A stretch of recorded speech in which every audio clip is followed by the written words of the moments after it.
তুমি কি কখনো মনে করেছ আমি এত ডাকছি তবুও মহাদেব কেন উত্তর দিচ্ছেন না?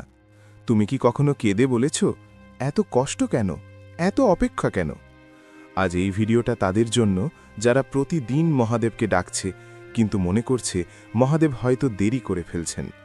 কিন্তু সত্যিটা হলো মহাদেব কখনো দেরি করেন না, তিনি শুধু তোমাকে প্রস্তুত করেন। অপেক্ষার যন্ত্রণা। আমরা চাই, আজ চাই, এক্ষুনি চাই, আমরা চাই উত্তর, সমাধান, মুক্তি এই মুহূর্তে। কিন্তু মহাদেব সময় দেখেন না, তিনি তোমার শক্তি দেখেন।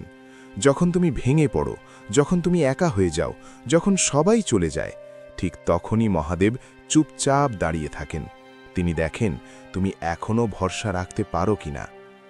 নীরবতা মানেই অনুপস্থিতি নয়।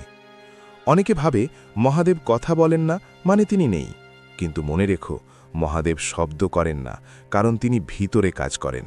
যখন তুমি বুঝতে পারছো না, ঠিক তখনই তোমার ভিতরটা বদলাচ্ছেন তিনি। নীরবতা হল তার সবচেয়ে বড় আশীর্বাদ।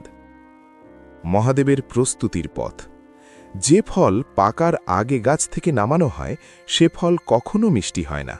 ঠিক তেমনি যে আশীর্বাদ তুমি প্রস্তুত হওয়ার আগে পেয়ে যাও তা তোমাকে ধ্বংস করে দিতে পারে। তাই মহাদেব দেরি করেন না, তিনি তোমাকে যোগ্য করে তোলেন। তিনি তোমার অহংকার ভাঙেন, তোমার চোখে জল আনেন, কারণ এই জল দিয়েই তোমার আত্মা ধুয়ে দেন তিনি। কষ্ট কেন আশীর্বাদ? আজ যে কষ্টটা তোমার বুক চিরে যাচ্ছে, একদিন তুমি বলবে এই কষ্টটাই আমাকে গড়ে তুলেছিল। মহাদেব জানেন কার কষ্ট কতটা দরকার।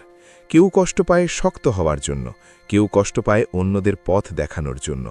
মহাদেব যাকে সবচেয়ে বেশি ভালোবাসেন তাকেই সবচেয়ে বেশি প্রস্তুত করেন।